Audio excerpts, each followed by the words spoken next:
Vamos a seguir hablando de política, de todo lo que está ocurriendo con esta serie de iniciativas que impulsa el gobierno en materia de combate contra la delincuencia, pero también todo el ruido que ha generado, y ya lo revisábamos, ¿no? Los dimes y diretes entre ministros, problemas en el gabinete, en fin.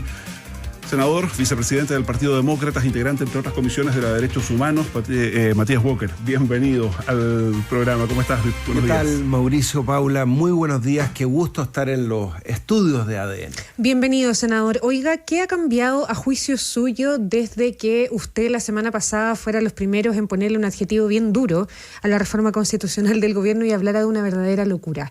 Desde ese día hasta hoy, en términos generales, para ya entrar en el detalle, ¿qué ha cambiado en el gobierno en torno a su propia reforma? Yo creo que lo que ha pasado es que transversalmente me encontraron la razón, ¿no? Y juristas, analistas, expertos en seguridad de todo tipo, Paula, porque lo que dijimos es que la seguridad ciudadana es algo tan serio, tan demandado por la ciudadanía. La lucha contra el crimen organizado es algo tan trascendente que no se puede improvisar. Y que la Constitución no es para hacer política. Eso lo dictaminaron los chilenos en 2 procesos constituyentes. Yo creo que ha sacado la voz otros ministros, como José García Ruminot, y eso es bueno. Yo tengo entendido, lo decía ayer Luciano Cruzcoque en una entrevista en La Tercera, que la SECPRES ni siquiera fue consultada en este proceso. Tampoco el Ministerio de Justicia. Carlos Peña ayer se preguntaba en una columna al Mercurio, estamos buscando al autor de este proyecto de reforma constitucional. En fin, yo mañana me voy a reunir con el ministro Martín Arrau y vamos a ratificar lo que es nuestra posición. Digo nuestra porque también la asumió Luciano Cruzcoque como jefe de nuestro comité en el Senado, y es que debiéramos concentrarnos en la agenda legislativa, que es muy rica en proyectos de seguridad. Hay más de 30 proyectos, yo voy a llevar un listado mañana al ministro de Seguridad, que debieran ser priorizados, y dejar de lado esta reforma constitucional que lo único que ha generado son críticas transversales, ¿no? Y mucha división. Senador Walker, el gobierno descarta de todas maneras retirar la reforma constitucional.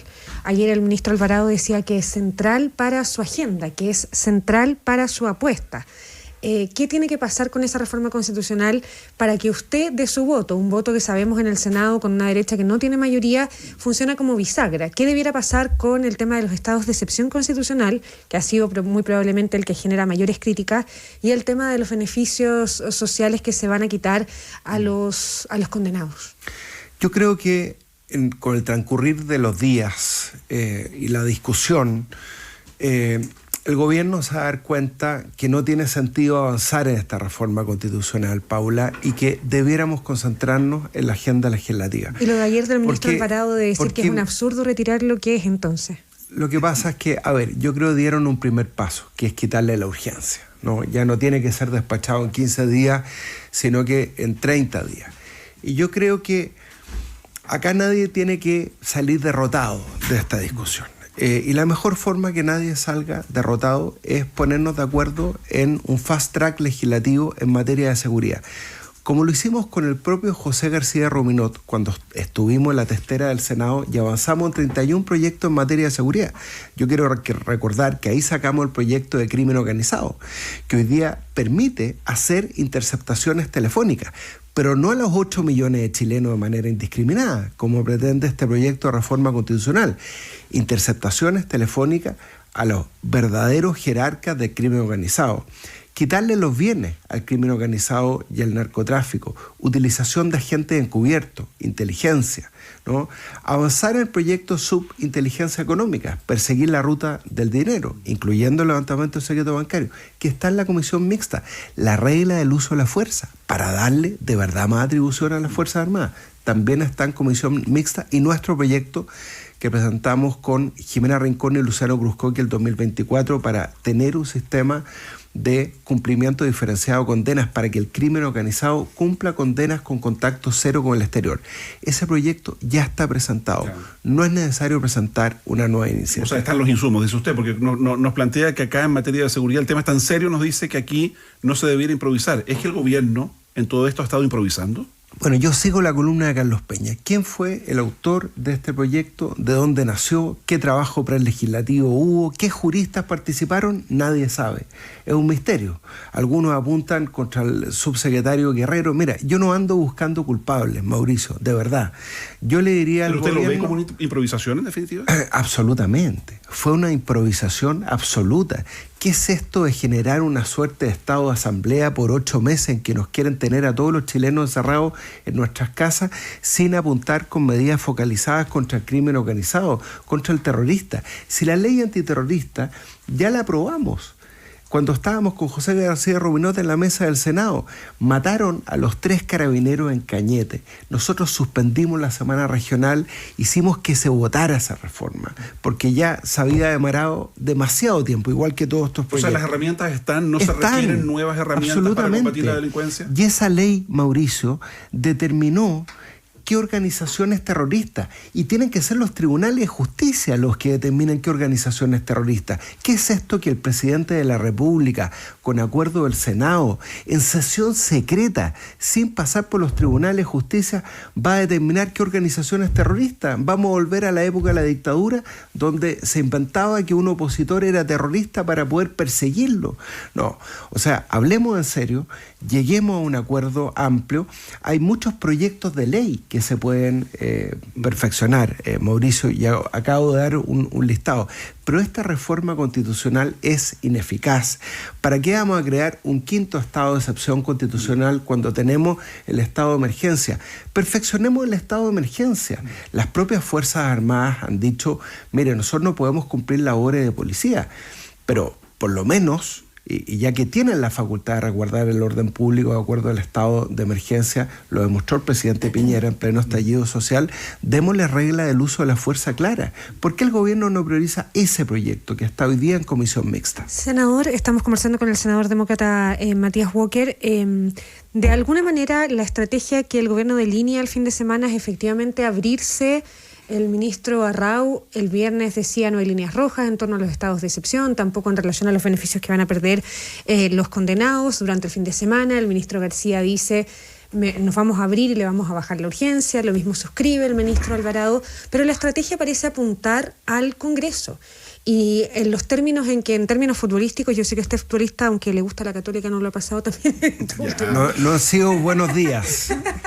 En términos futbolísticos, de poner ahí la pelota. Ayer el ministro Alvarado defendía la reforma de seguridad, defendía la reforma constitucional y destacaba que los límites de las facultades presidenciales, que es lo que está en el centro de la discusión, tiene que regirse por una ley orgánica que tiene que discutir el Congreso. Por lo tanto, usando los términos del ministro Arrau, va a ser el Congreso el que va a decir si se le sube o se le baja el volumen a la reforma. Por lo tanto, parece ser que el gobierno no está dispuesto a dejar de tramitar esta reforma constitucional, que ahí está la batalla central más allá del resto de los proyectos que defiende también van a seguir tramitándose. Bueno, dentro del gobierno hay diferencias, porque hay ministros que ni siquiera fueron consultados. Vea usted si está la firma del ministro de Justicia en la reforma constitucional. No, pero eso lo tendrá que definir el gobierno. Y nosotros vamos a definir qué es lo importante en materia de seguridad. Y no me cabe duda. ¿Para usted se tiene que retirar la reforma constitucional? Se tiene que retirar la reforma constitucional, primero porque es ineficaz. Si no hay ninguna posibilidad de que su voto esté para las mejoras que se le hagan al estado de excepción. Y no solamente mi voto, porque además se requieren 29 votos. Acá mi voto no es dirimente como el proyecto de reconstrucción nacional. Se requieren 29 votos gracias a la reforma mía con la senadora Rincón, que bajó los quórums constitucionales, pero aún así no tenemos los 29 votos. Entonces, ¿qué es lo que le vamos a decir al gobierno? Y le voy a reiterar yo mañana al ministro Arrau. Le voy a llevar un listado de más de 30 proyectos de ley y le voy a decir, ministro, concentrémonos en estos proyectos que sí generan consenso. La presidenta del Senado, Paulina Núñez, ha dicho que está de acuerdo en hacer un fast track legislativo, convocar a sesiones extraordinarias. Saquemos esos proyectos de ley, regla del uso de la fuerza, infraestructura crítica, para que las Fuerzas Armadas puedan resguardar servicios básicos de la población, inteligencia económica, segregación del crimen organizado en las cárceles. Hay una reforma a la ley Naín Retamal que protege también a carabineros de Franco. Perfectamente podemos aprobar ese proyecto, pero no esta facultad del presidente de la República sin pasar por los tribunales de justicia determinar qué organizaciones son terroristas o tener a los chilenos 8 meses encerrados, porque se le ocurrió a un presidente de turno que, ojo, no va a ser este presidente. Si esta reforma le va a tocar implementarla el día de mañana, puede ser a un mal presidente que sea autoritario, populista y que va a usar estas herramientas para perseguir a los opositores. Como dijo José Francisco García, profesor de Derecho Constitucional de la Universidad Católica, en malas manos esta reforma constitucional puede servir para que los malos persigan a los buenos, no para que los buenos persigan a los malos. Senador Walker, quería cambiar un poquito de tema para saber también, como integrante de la Comisión de Derechos Humanos del Senado, ¿qué lectura hace de esta declaración del ministro de Defensa respecto de sacar a Chile del convenio 169 de la OIT y de la ley Lafkenche? Me acordé cuando una colega dijo los países serios se están retirando de la ONU. No, yo creo que es una muy mala declaración, sobre todo porque lo salió a desmentir el ministro del Interior. Nuevamente, una discrepancia dentro del gobierno ya había ocurrido respecto del requerimiento al Tribunal Constitucional de una norma que aprobamos en la Ley de Reconstrucción Nacional, que establece que tiene la obligación de reponerse a los servicios básicos sin costo para el usuario. No, me parece una muy mala señal, porque el convenio 169, ustedes lo dijeron, se aprobó el año 2009. Cada vez que nosotros vamos a la OIT, a mí me toca ir todos los años con un ministro del Trabajo distinto. Me tocó ir con Janet Jara, este año me tocó ir con el ministro Rau. Nos felicitan por la forma en que Chile ha aplicado los convenios internacionales. ¿No divide al país como planteaba? No, porque lo que establece el convenio 169 de consulta a los pueblos originarios es un marco, pero eso no significa que te inhiban de poder legislar. El propio presidente Frei ha llamado a reformar la ley Lafkenche. Se puede hacer, se puede reformar los instrumentos específicos, ver qué pasa con las concesiones marítimas. Yo la semana pasada estuve en Tongoy, aprovecho de invitar a la gente a visitar Tongoy después de la catástrofe. ¿Y qué es lo que me decían la gente que tiene los locales de empanadas? ¿Tú sabes que le cobran 6 millones de pesos al año la Armada para ocupar el borde costero? Entre ellos hay gente del pueblo chango. Bueno, podemos discutir las políticas públicas, pero el marco de que hay que consultarle a los pueblos originarios respecto de decisiones legislativas tiene que seguir estando presente. Ya, y en lo político usted ya lo decía, digamos, un desorden más al interior del gobierno. ¿Qué pasa con el presidente? Porque quienes apuntan acá a que el presidente es el encargado de evitar que estas cosas ocurran. Sí, yo llamo con todo respeto al presidente de la República a ejercer su liderazgo, a evitar estas disputas entre los ministros, que los ministros conversen más entre ellos.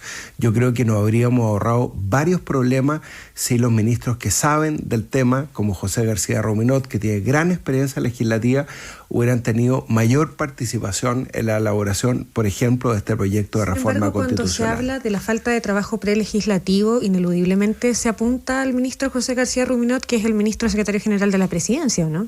Lo que pasa es que yo creo que hay que empoderar más al ministro José García Ruminot. Hay que aprovechar su experiencia. Si hay una persona que es respetada en el Congreso, Paula, es José García Ruminot, por moro y cristiano. Una persona muy respetada transversalmente. Entonces yo creo que hay que empoderar más al ministro José García Ruminot y que ningún proyecto de ley pase sin su visto bueno final. Senador Matías Walker, ¿en qué lugar del espectro político, si hubiera que definirse o dibujarlo, está hoy día usted en el Senado? Usted decía que es parte del comité de Bópoli que encabeza Luciano Cruzcoque, pero ¿podemos hablar de un senador de oposición? ¿Podemos hablar de un senador del oficialismo? Y se lo pregunto en la lógica de la importancia que tiene hoy su tipo de voto, porque ya decíamos antes, el gobierno tiene una mayoría muy débil en la Cámara Alta, y cuando pasan cosas como esta peligra una reforma constitucional, por ejemplo, en materia de seguridad. Yo me siento un senador de centro, aunque no esté de moda en estos días, como dice la canción de Silvio Rodríguez, y yo creo que en circunstancias como esta, cuando hay un proyecto de reforma constitucional tan atentatorio contra lo que es un Estado de Derecho, contra las reglas básicas del derecho constitucional, que es limitar al poder crear herramientas efectivas de políticas públicas, yo reivindico el rol del centro. Y con total autonomía, con la misma autonomía que apoyé la reforma de pensiones del gobierno del presidente Boric, yo fui el voto dirimente en favor del aumento del salario mínimo en la comisión mixta, ustedes se acuerdan, y con esa misma libertad voté a favor del proyecto de reconstrucción nacional, porque creo que Chile no puede seguir 12 años creciendo al 2% con un desempleo de 1 millón de personas. Entonces yo voy a seguir actuando autónomamente en la Comisión de Derechos Humanos. También voté en contra de la conmutación de penas a criminales de lesa humanidad. Con la misma autonomía voy a plantear lo que es bueno, lo que es malo. De acuerdo a mi experiencia legislativa, debo ser de los parlamentarios que más ha presentado proyectos de ley en materia de seguridad, pero eso tiene que hacerse con políticas públicas serias, dándole más atribución a Carabineros y a las Fuerzas Armadas, con inteligencia, con tecnología, aumentando el número de carabineros. Yo les pregunto a ustedes, ¿qué pasó con el aumento de carabineros que se iba a concretar ahora en agosto? ¿Ustedes se acuerdan? Bueno, es parte de la agenda también bajar los requisitos para el ingreso a la escuela. Así es. Y el bono trimestral de asignación de riesgo, los estipendios para los estudiantes de carabineros. Pero ojo, Paula, iban a ingresar 2.000 carabineros ahora en agosto. Sí. ¿Cuántos han ingresado realmente? Eso es lo que le importa a la gente. Senador, tener más carabineros en los barrios. Usted decía que mañana se va a reunir con el ministro Rau. ¿Usted, solo usted? Sí. Ya. No hay forma que el ministro Rau, y perdón que vuelva sobre esto, pero no hay forma que el ministro Rau lo convenza de aprobar la idea de legislar de la reforma constitucional, porque otros parlamentarios de la derecha han planteado indicaciones, pero eso es un paso posterior al aprobar la idea de legislar. Por lo tanto, tienen que hacer fe de alguna manera de lo que el ministro Rau se comprometa en términos de hacer cambios. No hay forma que el ministro Rau lo convenza. Yo espero que sea al revés, Paula, y yo convencer al ministro Rau que deje ese proyecto de reforma constitucional de lado, pero no hay que forma lo deje. Que él lo convenza a usted de aprobar la idea de legislar. No hay forma, porque yo he escuchado a todos los profesores de Derecho Constitucional. No hay ni un jurista serio que haya salido a respaldar. O sea, yo tendría que colgar mi título de abogado antes que aprobar la idea de legislar de esa reforma, porque no comparto sus fundamentos. Y sí, en cambio, voy a tratar de persuadir al ministro de Seguridad en que avancemos en una rica agenda legislativa de 30 proyectos de ley en materia de seguridad. Oiga, y el hecho de que la ex senadora, integrante de Demócratas, Jimena Rincón, sea parte hoy día del gobierno, ¿eso no compromete al partido y a su mismo voto en este tipo de situaciones? No, primero porque Demócratas ya no es un partido, un movimiento. No. Ya lamentablemente no tuvimos el número mínimo de parlamentarios para subsistir como partido. Pero hay muchos proyectos que presentó Jimena Rincón como senadora que yo quiero reivindicar porque los presentamos juntos. No solamente el de segregación del crimen organizado en las cárceles. Ya, pero perdón, ¿en lo político no le vaya a ocurrir lo de la Federación Regionalista Verde Social en el gobierno anterior? No, porque Jimena Rincón tiene trayectoria, lo está haciendo muy bien como ministra de Energía, acaba de lograr un triunfo respecto a las tarifas, se están aprobando proyectos en materia de energía renovable como no. Jimena Rincón tiene peso propio, no necesita de mi voto en el Senado. ¿Y usted no se siente comprometido por eso tampoco? Para nada, yo me siento comprometido con los ciudadanos de la región de Coquimbo que me eligieron por 8 años para actuar con sentido común desde el Senado. Senador Matías Walker, no puedo dejar de preguntarle, ya no nos queda mucho tiempo, pero está el caso Sartor muy sobre la mesa. Hace muy poco conocimos las medidas cautelares para Michael Clark y otros. Michael Clark lo traigo a colación porque también era el presidente de Azul Azul, y quiero llevarlo a el proyecto de multipropiedad de los clubes, el proyecto del que usted fue autor, la ley de sociedades anónimas, que tiene hoy día ese proyecto que permita poner en práctica elementos o recursos que permitan, valga toda la redundancia, que no se vuelva a repetir un caso como el de Sartor, que sea la toma de control de un equipo del fútbol chileno de manera irregular. Así es. Hoy día, Paula, me reúno con el nuevo ministro de Deportes, Francisco Rivero, a las 14:30 horas, porque ahora viene la etapa más importante, que es la implementación de la ley, los estatutos tipo de la nueva Liga Deportiva Profesional Sociedad Anónima fiscalizada por la Comisión de Mercados Financieros. Se termina la NFP y la nueva Federación de Fútbol. Pero si hubiera existido la ley, si hubiera existido la ley, ¿qué no habría pasado en Sartor? Primero, se prohíbe la multipropiedad. Se establece un delito, se tipificó el delito de sanción a quien entrega información falsa o completa respecto a los verdaderos propietarios de los clubes. Los hinchas de la U hasta el día de hoy no saben quién es el dueño de la U.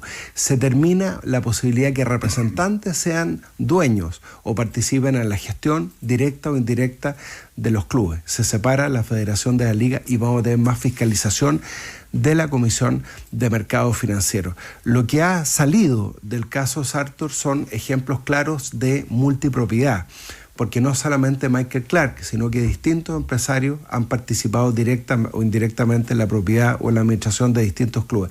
Eso se termina y va a ser un delito falsear información, y cuando se incurra en la multipropiedad van a haber multas muy altas, sanciones a los clubes también, porque se le da más atribución a la nueva Liga Deportiva Profesional, que va a ser una sociedad anónima. Una anécdota. ¿Ustedes se acuerdan de esa carta por ahí por febrero de 30 presidentes de clubes contra nuestro proyecto de sociedades anónimas deportivas profesionales, diciendo que era un proyecto refundacional? Bueno, que se oponían de hecho a que la NFP se terminara y se transformara en una sociedad anónima. Uno de los suscriptores de esa carta fue Michael Clark. Senador Matías Walker, gracias por acompañarnos en ADN. Muchas gracias, Paula, Mauricio, encantado. Que vaya muy bien, buen día.